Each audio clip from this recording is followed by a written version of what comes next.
Hi, everybody. Welcome to Act Now. I'm Julianna Forlano. We have a lot to talk about today. Obviously, we are coming off the heels of the shooting in Uvalde, Texas. There's so much to discuss about that. We have political director of Common Defense that's coming on the show today, Naveed Shah. He was coming on the show to discuss already. We had him booked to discuss our service people being exposed to toxic chemicals in the course of their service and what we can do about that, and how the government isn't doing much, and that they need to, even though they know the terrible things that the cost that it has put upon the shoulders of our service people in terms of their health. That was going to be for our Memorial Day, and Naveed is still coming on. I'm happy that he's here. He's actually, I can see his little picture back there. We're going to talk about his response to the Uvalde shooting. He had a really interesting response from a military perspective about armaments in this country, but there is so much to discuss. And I want to discuss it with you. I'm looking at the chat in the YouTube. Don't forget to put if you're watching live, put your comments there and I'll respond to them, also in the Facebook feed. So thank you for coming to us. Thank you for coming to Act Now to talk about some of these things. I live in Connecticut, very close to Sandy Hook, where 10 years ago, 20 vibrant children and 6 beautiful school teachers and staff people at a school who dedicate their lives were gunned down. And now we have Uvalde, where 19 beautiful children are dead.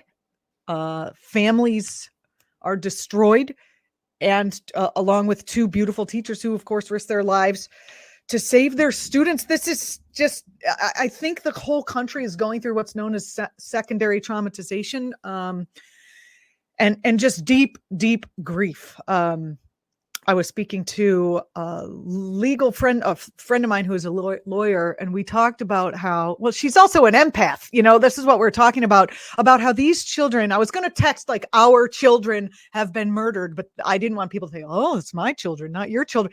But these are our children, our American children. And if we could see as a country that it's our children, that there is still some sort of togetherness, still some sort of community, I think that would go a long way into helping us heal some of these, huge systematic failures that led up to the shooting. There's so much to talk about today. There's an NRA convention right down the street, and they're not letting any guns into their convention. Not right down the street from here, but right down the street from where the shooting happened. They're not letting guns in. Aren't those guys all good guys with guns? That just blows up their argument of good guys with guns will stop the bad guys with guns, and it's not the guns. It's not the guns that are a problem. Anyway, I'm going to bring on our guest, and we're going to have a conversation about this. You're watching actTV, and I do thank you very much for watching our program and coming to us in this time of national anger, I would say, especially on this day when we find out that the police guy who was out front of the school when the armed killer was running into the school with a gun didn't shoot the guy. I mean, his brethren, his other cops in other cities are shooting unarmed Black children walking across the street just for walking away. And this guy didn't shoot someone running into a school that was armed and wearing Kevlar from head to toe. What the hell is going on? So much to talk about. Okay, let's bring on our guest. I think you're going to enjoy it. It's Naveed Shah.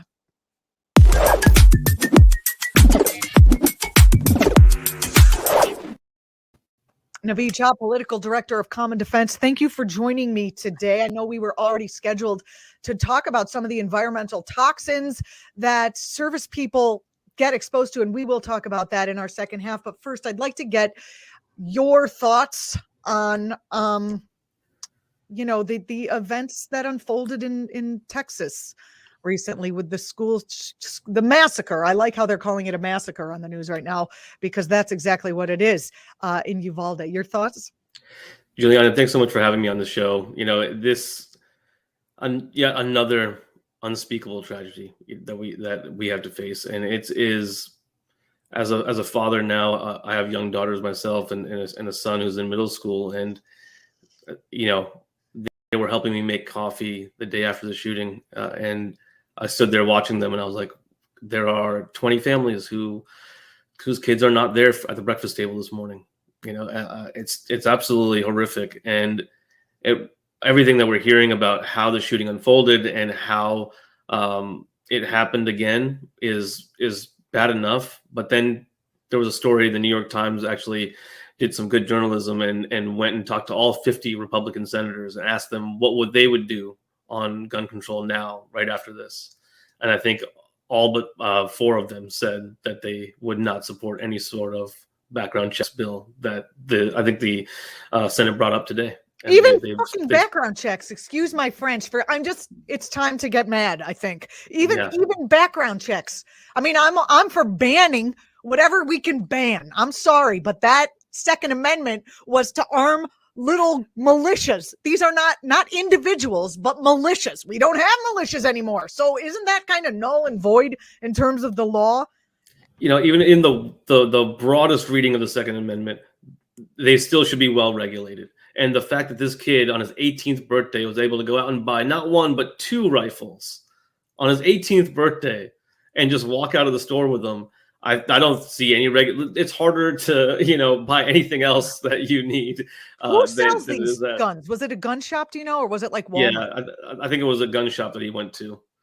Don't Texas. They ask questions? Do these people who are like the salesmen at gun shops, do they even have any? In my experience, they might ask you if you have any experience, but it's not going to stop them from selling you something that you probably shouldn't be buying if you don't have any experience. And even if you have experience, you probably don't need one of those at your house for any good reason that I can think of. Yeah, I don't even think experience plays into the, why would you want this is the question I have. Why do you want this? Are your deer, wearing Kevlar in the yard? Like, why would you even want thing? I mean, I think back to when I was a 19-year-old in the Army, we had an armory, right? We had to check in our weapons in and out. We had to account for every round of ammunition. And if there was ever a concern about one of our soldiers that he might be in danger of hurting himself or others, we took that weapon away. We made sure he got the treatment he needed. Now, military is not perfect, and there are certainly a lot of things we could do better. But for us to then come home and just hand these weapons to civilians without any sort of oversight or safety mechanisms at all this is what it leads to. It's absolutely terrifying. I'm thinking, as I'm thinking through what's going on, this is a true American institutional failure on multiple levels. So you've got the store guy who's like, we're making a profit. What if guns were only allowed to be sold for not, I always say we need to nationalize the arms industry. Go ahead, keep selling your guns, but they have to be, all the money that's made off of any kind of arms sales goes into making the schools better or, green energy. Wouldn't that kind of change things? There are a lot of different solutions I've heard, and the fact I think I read something about Uvalde's schools actually spent millions of dollars just recently on hardening the schools and making it more secure, and all of the money in the world is just not going to stop an armed madman. And I think that's where what I'm saying is if we change the structure of money making, then that guy who's selling the gun has no profit motive to sell it. The arms manufacturers have no profit motive to make it. I mean, this is a massive failure of unregulated capitalism, in addition to the fact that we don't have a mental health structure for this young man. The more you read about, sometimes the shooters are like white nationalists or whatever, but this young man seemed to be, extremely mentally ill and facing bullying, facing a home environment that was not supportive to a child, which means that the town environment was also not supportive to a young person. I mean, again, we're failing him we failed him and we failed these young children who were killed on multiple levels. Yeah, and it makes me think about the Buffalo shooter just from a couple of weeks ago as well. He was radicalized online. They said he spent a lot of time reading these conspiracy theories on websites, but that's one way. But the fact of the matter is that those conspiracy theories that he was reading are propagated on mainstream media during prime time on a certain news channel that we know of. The right? freaking Congress just did a UFO. They just had a hearing on UFOs, which, okay, kind of interesting, but isn't there a lot of other stuff we could be focused on that's more important and tangible to people's lives, and not like loosely dog whistly connected to these conspiracy theories that are batshit? Yeah, there's so much more that Congress could be doing, and we need our legislators to be a lot more effective than they are. All right, here's a question that I have specifically for you that I think is valid, that I'd love to hear your opinion on. There were calls online for the parents, if they were willing to, or even the police or whatever, in whatever way, to release some footage of what their deceased children, what the massacre actually looks like, because people were referencing Emmett Till and how his mother had the just the strength to have an open coffin so America could know what it is, what racism is, what it does. The same with Vietnam. People were like, we're against this. This isn't so great. Maybe we don't like this idea, until the pictures started coming home, right? What are your thoughts about, there was an interview with one of the parents that I saw on CNN with Anderson Cooper yesterday, and it was heartbreaking. And I couldn't imagine asking the parents to do anything else right now than just grieve their child. And if any of them, feel compelled to do anything, to speak out, to take any sort of action, we should empower them to do so. But I think we should also be mindful and respectful of their grief. Like, I couldn't imagine I wouldn't ask them. Yeah, but I totally hear you. Like, what is it going to take? After Sandy Hook, we thought that would be enough. Like, after so many of these, like, what is it going to take for our members of Congress to step up and actually take action and take responsibility for this? Like, it's just not enough. Nothing seems to be enough. Someone said to me on my Facebook that the gun control debate was over at Sandy Hook, when basically we as a nation decided to do nothing. I mean, that's it. It was over at that point. It doesn't get worse than shooting a classroom full of children, and 2 classrooms full of children. Yeah. It's like, how many classrooms does it take? Sandy Hook, Parkland, Virginia Tech. I mean, all of these young kids who should be learning, and teachers who have enough on their plate as it is. I think the teachers, especially in Uvalde, who died from all accounts protecting their students, they're the real heroes that day. And I will say, just there was lots of videos of law enforcement in all their gear, all helmets and body armor and long guns, standing outside. Nothing. Yeah. That's what got me super livid. I was listening to Zerlina Maxwell this morning on her show on Sirius XM, and she was talking about this, and it's unbelievable that the teachers, through their bodies, that's completely believable, because they're basically out of love. I mean, unless you love kids, you're not working for $30,000 a year on a job that's exhausting and, emotional and taxing, and also beautiful in so many ways. And these women are throwing their bodies in front of the children, while the guys are standing outside, as you mentioned, Kevlar, hooded, and they're like, we gotta wait for tactical. I mean, what the fuck? Can you explain it to me? Because no one else has been able to explain it to me. There is something to say about protocol for sure, but when they don't follow protocol when they shoot black kids in the street. They shoot Tamir Rice for having a pretend gun in a playground. They don't give a fuck about protocol when it's that. Excuse my French. We talk about. You didn't know you were getting involved in this conversation. We talk about something called there's an idea of sacrifice, right, or service, or the virtue, bravery. All of those things come from that concept of sacrifice. If you're a soldier, if you're a police officer, and you're not willing to sacrifice yourself for the people that you defend, that you took an oath to defend, then you're no hero.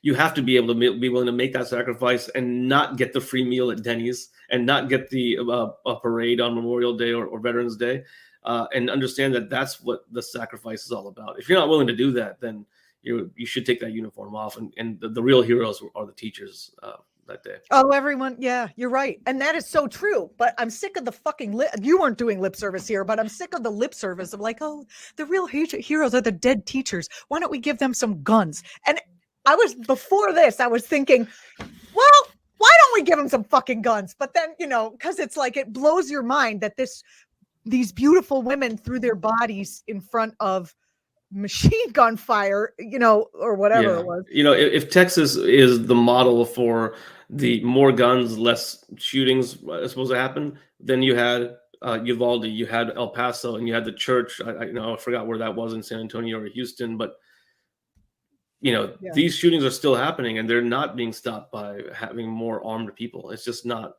how any of this works. No. All right, we're going through all my things that I wanted to talk about, which I'm very happy. I wrote an email to my daughter's kindergarten teacher the day after, and I said, I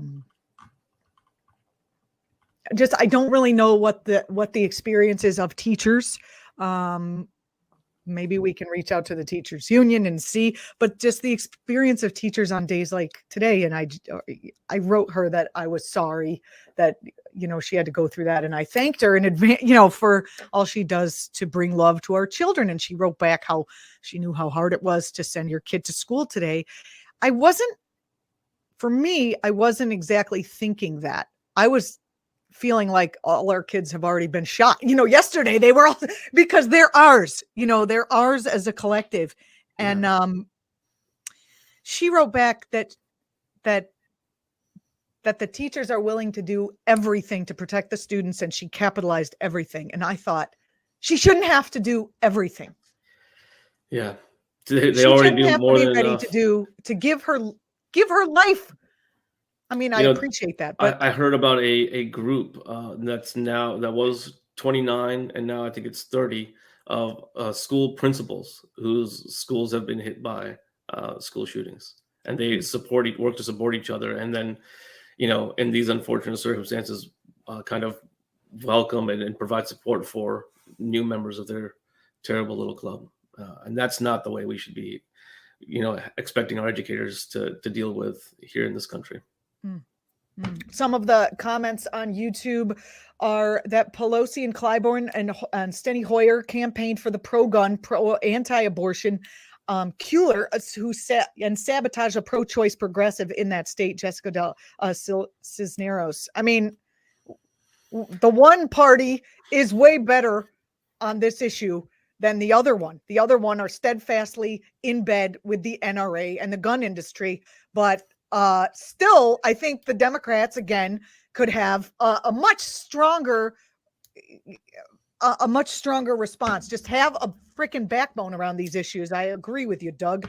And another comment is that the quarantine brought out a lot of mental problems for kids watching war games the whole time. The morale, just the destruction of the morale of children. I agree. I don't even know how to get into that conversation without just making assumptions about the shooter. Yeah, go ahead. There's a lot to think about, and the pandemic certainly wasn't great. My son is in 8th grade, and him being home all day and trying to homeschool, that was a challenge, and it's really challenging for a lot of parents to deal with. And there's only so many hours in the day that you can just be on top of your kids and not let them have some free time to give yourself a break, right? And so all of this stuff is just widely available. And I don't know, there's a lot of disinformation researchers who know a lot more about this than I do, but I do know it's a problem that we need to figure out a solution for, because we just allowing these kind of conspiracy and hate to fester and freely accessible by anybody is very, very dangerous. All right. And so I'm going to bring this up, and now people are going to say I'm Tipper Gore going on Donahue in 1980. That's an old response that they're not going to only for the older crowd watching here. What do you make of the connection between people sitting at home pretending to do gun violence and war and being in the military, and the maybe mixing up of reality with non-reality in terms of playing Call of Duty for 8 hours a day and then going out and having to interact in the real world in a sane way? Yeah, I don't know how. I'm sure there's been studies on this between the correlation between violence in video games and in with kids actually carrying this out. But I think what really does it is when this kind of event, unfortunately, is broadcast nationwide, and it becomes a major story that people talk about. It's the only thing that's covered, and I'm glad to see that a lot of media outlets are not naming the shooters. In the recent cases, because I think a lot of times it's just looking for that notoriety, that infamy that drives them. And I think by us moving the conversation away from the shooter to talk about who the victims and the heroes were is one thing that we can control to hopefully try to make the best of a terrible situation. I mean, they're not all one thing. They're not all like. They're just not all one thing. In this case, it was like a hurt people real bad kind of event. In Buffalo, it was like, I hate people of color. I've been radicalized on the internet kind of event. So they're not all kind of one monolith. The only through line are the fucking guns. So that's oh my God. Yep. Well, I do hope everyone is watching that this was at least useful. Maybe you could relate to the emotions that I am blazing out all over this. It's like yesterday I cried and today I'm just pissed when I heard that the police officers did nothing, or I mean at some point they shot the guy, but they not soon enough when they had the opportunity. There was an earlier report, I don't remember, there's been so many now, that there were 2 police officers who were shot before he went into the school. And that might have been, but even still, like, you got to continue the pursuit. Don't let him go into the school. If he's, willing to shoot police, then. I know. I heard, he was wearing Kevlar from head to toe. So I heard also, I don't know if these are the facts. So that's why I hesitated to bring them up, but that they were engaging him. And so I don't want to say that the police didn't do anything, but at the same time, you think, could you have started shooting earlier? Was he wearing Kevlar on his ankles? Anything that could have stopped the guy from going in there and massacring people's beautiful babies. Anything and everything. I don't know. It's hard in every direction. I'm sure the police, are even people who are trained. I mean, you're from the military, you're trained. Are you sometimes, you're like a security guard in a school. You got a gun, but you're not expecting that day to be the day that you're going to have to shoot somebody. Is that, or am I just wrong? I mean, I'm not a security person. That's part of what makes being in the military so difficult is that always on mentality. You don't have the luxury of thinking today's not the day. Any day could be. And you have to be in that mindset. And I'm sure it's different when you're deployed to Iraq or Afghanistan than when you're at a when you're a school security officer, and you might have you might have to deal with most of the time is break up a fight. So I think this is one of those things where having good guys with guns really only gets you so far, because it's not a skill set that's easily replicated or something that can just be done once. It has to be a constant vigilance, constant training to keep it sharp. And even in those cases, like where police officers and military do it, situations like this could still happen. So on one level, I don't want to. I can understand if the answer can only be gun control, because if you're a police officer, are you going to run in there if a guy has an AK-47? I don't know my guns, but if a guy has. Yeah, I mean, that's for one thing, you should and you have to. If you're wearing the badge, then that's your job, and I strongly believe that. But the other side of this too is the gun control. Like I know a lot of guys just like myself who served in Iraq and Afghanistan who have weapons. Many of whom carry their weapon with them every day. They can't even go into certain restaurants because they don't allow weapons, so we can't take them to certain places if we want to have a drink or coffee with them. So.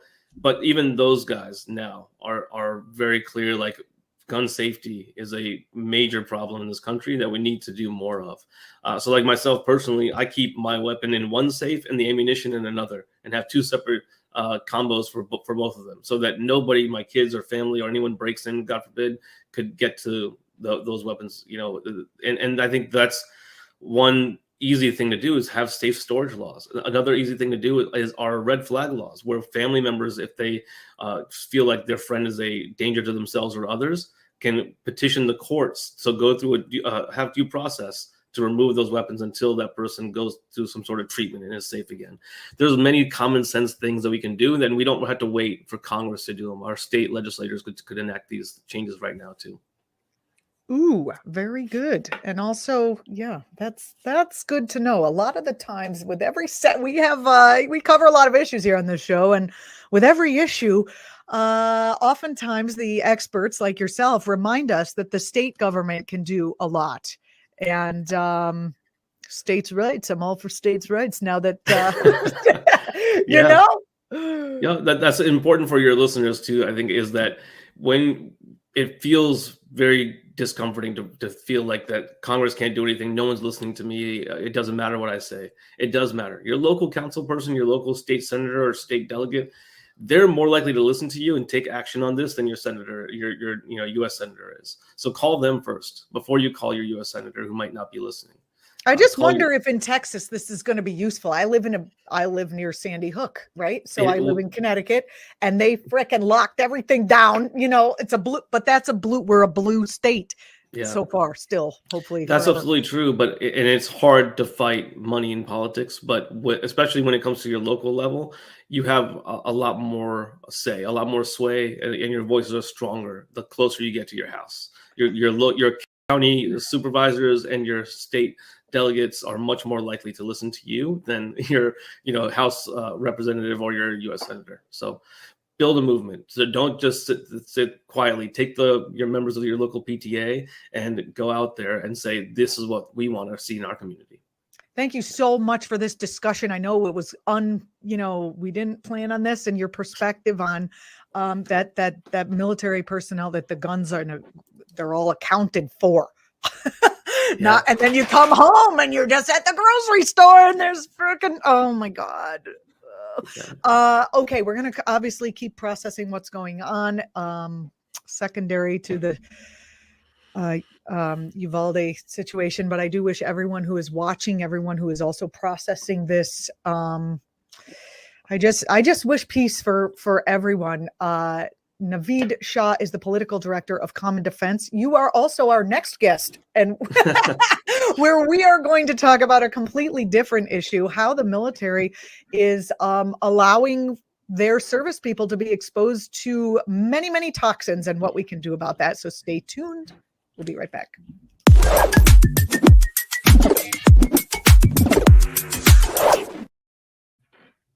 Hi, everybody. Welcome back. That was a quick, if you're watching live, that was a quick transfer change. But if you're not, we are here with Naveed Shah from Common Defense. Common Defense is the nation's largest grassroots veterans organizations. Naveed, you're one of many. We wanted to have you on to because Memorial Day is coming up, and to talk about some of the issues that are facing our veterans and our service members. Talk a little bit about, we wanted to give some acknowledgement to the thousands of vets who are actually suffering and dying as the result of toxic material exposure during their service. I want to dedicate this show to my cousin Darby, who is one of those service people suffering, hopefully not dying, currently suffering, and we don't really know where it's going to go for him as a result of this toxic exposure. So I want to dedicate this to him, his recovery, and all of the rest of the folks that need attention to this issue. You yourself were exposed to harmful materials during your time spent at, is it Joint Base Balad in 2009? Did I get that in? Did I pronounce that properly? Yeah, you did. So I was deployed to Joint Base Balad from 2009 to 2010. And while I was there, actually, in the middle of my deployment is when the DoD put out a new guidance that we're not supposed to be using burn pits anymore. I didn't know that while I was there. I didn't notice the difference. Tell and the I think people what a burn pit is. Yeah, Just so so let we me know. let We me got a back, picture here yeah. of a small one.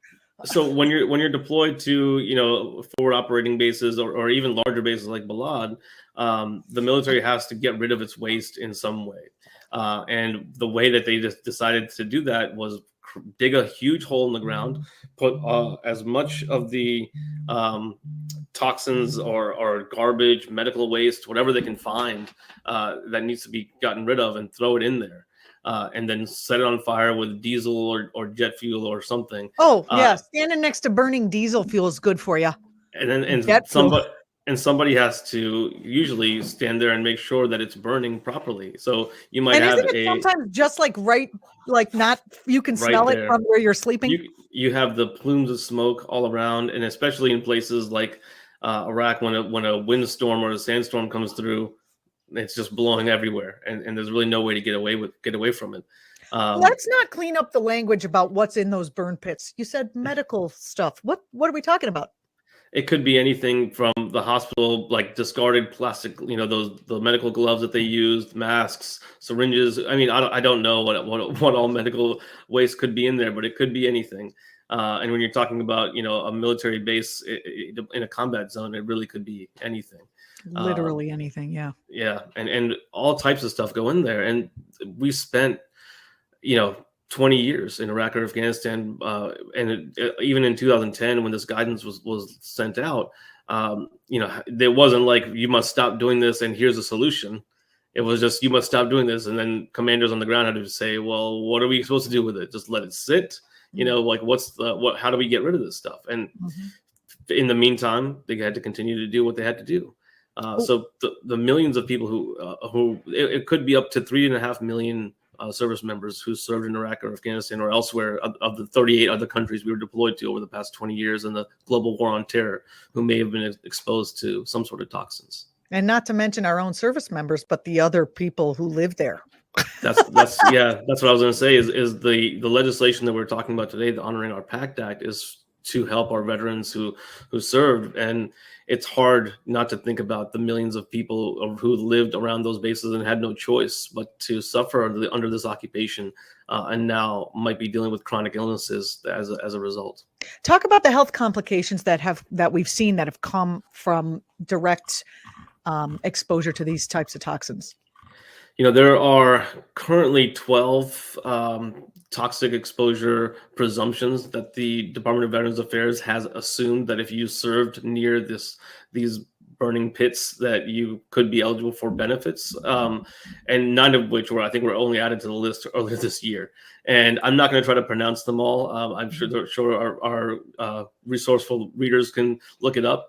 But they are, cancers and sarcomas and all types of things that veterans, military members who used to be able to run 2 miles in under 15 minutes shouldn't be suffering from, right? Especially veterans who were in good shape and then come home to find out that they have cancer. And even now, the VA, if you are, the further you get separated from your military career, a lot of people only serve the first 4, 5, 6 years. Years later down the line, you're suffering from these cancers and other ailments. And the VA says, well, you got to prove that it's connected to your service, because it could be anything. It could be anything. And that's really what the heart of this bill gets to, is that we are more than happy as a country to send our Defense Department billions of dollars to spend on war every year. But when it comes time to take care of the troops who have to do the fighting and suffering, then all of a sudden the Congress has a problem with, well, how much is this bill going to cost? And this is an expensive bill. I'll be up front and say this is going to cost $200 billion or something like that. The fact is, if we want to, don't we spend that much on like one plane? Yeah. Come on. Yeah. It's insane, and that we have to now fight for this. Meanwhile, defense contractors are getting trillions. We're going to talk about the bill in detail in another minute or two. I just want to get, when I was trying to understand this issue,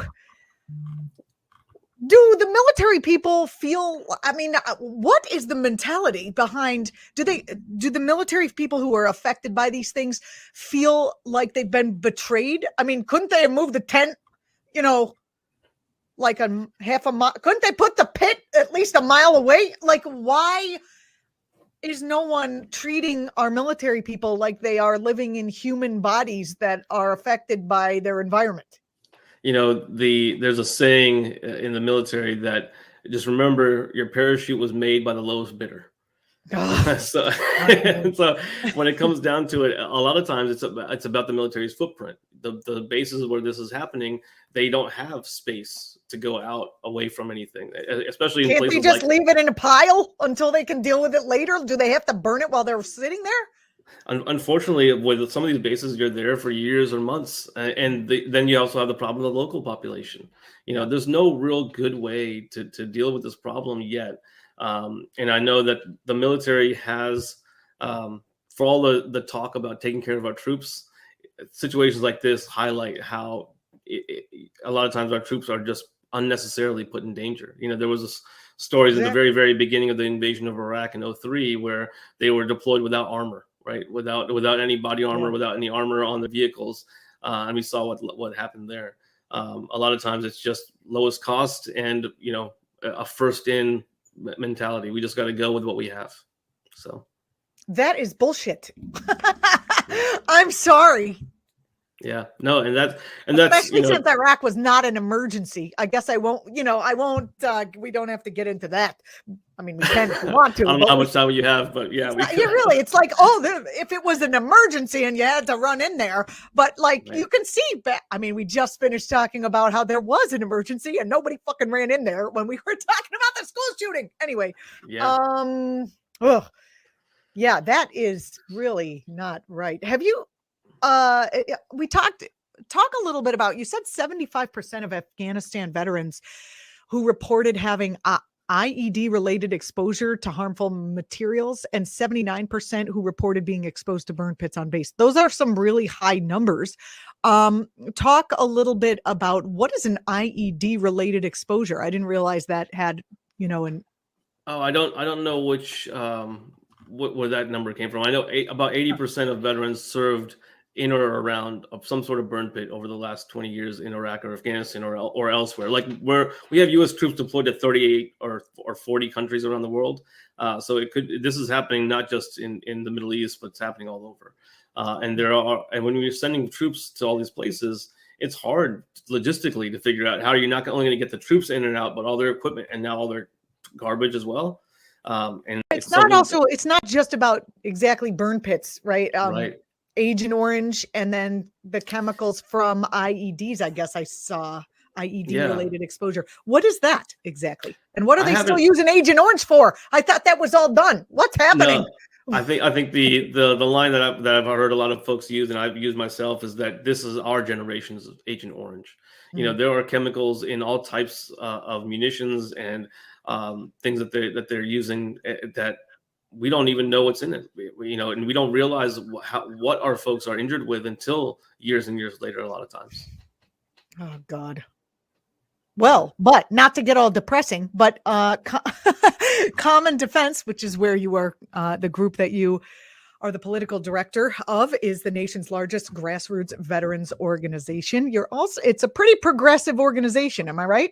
Yeah, absolutely. That's what sets us apart. We put progressive before veterans. You know, we work with candidates and elected officials, regardless of their military affiliation, as long as they reflect our progressive values. Let's talk a little bit about what you're working on in order to get the government to take these things seriously and actually put some fixes in place. So, this is something that started years and years ago and it's called the Honoring Our Pact Act. It's been passed by the House back in March, and actually it was passed on a bipartisan basis, but I think a vast majority of Republicans still voted against it. And now it's in the Senate. I thought the Republicans were the party of the military. Unless it's time to take care of the troops, then we got to talk about that. Then we have to worry about the cost, right? And for that same reason, now the bill is in the Senate, and we are pushing hard, but we need 60 votes. We need 10 Republican senators to cross the aisle and vote in favor of this legislation. What and I don't know. Do? What would it do? The Honoring Our Pact Act would provide presumptive care for veterans who have been exposed to burn pits. And so right now you have to jump through so many hoops. You have to, number one, prove that you were deployed right after they sent us there. You have to go back and prove that you were there. And then you have to show that how this cancer or this illness or this ailment that you are suffering from now is directly connected to your service in that combat zone where you were living and breathing and sleeping and eating next to a giant burn pit. Let me just get this right, because maybe I was thinking about this the wrong way. I thought veterans had insurance by nature of their being veterans with the VA. And that's one thing that. And this is like, oh, you got to show a pre-existing condition. No, so the fact is that the majority of veterans actually do not receive care through the VA. Only about 5 million veterans receive their care through the VA, or somewhere between 5 and 9 million receive some level of care through the VA. But about half of 20 million don't receive any care through the VA because they're not eligible. You have to have some sort of either disability or military related injury claim to receive VA care or be retired. And the vast majority of veterans, like I said, get out after their first initial enlistment, and they're not qualified for VA care. So that's one of the reasons why we here at Common Defense support Medicare for All, because it would allow everybody, veterans and their family members, to receive the care that they need. And it would help the VA expand its access to all veterans and hopefully increase the capacity it needs to provide care. And that's another thing that this legislation does. It expands access to that 3.5 million veterans who were exposed, like I talked about. And it will also provide funding for the VA so that they can increase the capacity. Right now, they're short thousands of doctors and nurses, and they're not even able to provide the care that they need to the veterans that they have. And so another huge thing that we need to do is make sure that the VA is able to provide the health care that we need. It's just stunning, the level of decay that the most abundant country in the universe, or whatever you want to call it, has allowed the inhumanity that we're seeing on all fronts, including here. I'm glad you brought up Medicare for All, because I was thinking well, Medicare for All would solve this problem. You wouldn't have to prove, there wouldn't be just the additional stress of having to prove. You get a cancer diagnosis, then you got to prove somehow through some miracle of science and testing that you got it over there, and that, it's just Medicare for All is the way to go. Here's my question for you. Are you seeing, because you deal with lots of veterans and former and even current, I would imagine, military folks, are people starting to become aware that when they exit the military, that the government is not on their side? Basically, I'm saying, are more people who come out of the military and find out they're getting screwed by mostly Republicans, are they switching parties, or are they still just like, baby's gotta come out of the womb? Are they still? This is happening. That's one of the reasons that Common Defense is able to exist now. Is way back in 2016, there was this huge thing around how then candidate Trump was going to support veterans and do all this stuff. And Common Defense formed because a few of our founders got together and said he was going to donate to veterans groups. Did he ever do that? Turns out, no, he didn't. He lied about it. And one thing that I personally have seen when I started this work years and years ago, I was a nonpartisan veteran advocate, was consistently, it was one side of the aisle that was against us on everything, and the other side that actually supported us. And that's what brought me to Common Defense as a progressive, because I realized that there are many more of us progressive veterans out there than people realize, and that even we realize, because of that small vocal conservative minority that makes a lot of noise. And in fact, our 300,000 members and growing nationwide are a big part of this movement to shift, because the demographics are changing too. The fastest growing section of veterans are actually women and minorities. And so we're glad to see them, serving their country and then coming out in support of policies and positions that will actually continue to help take care of our people.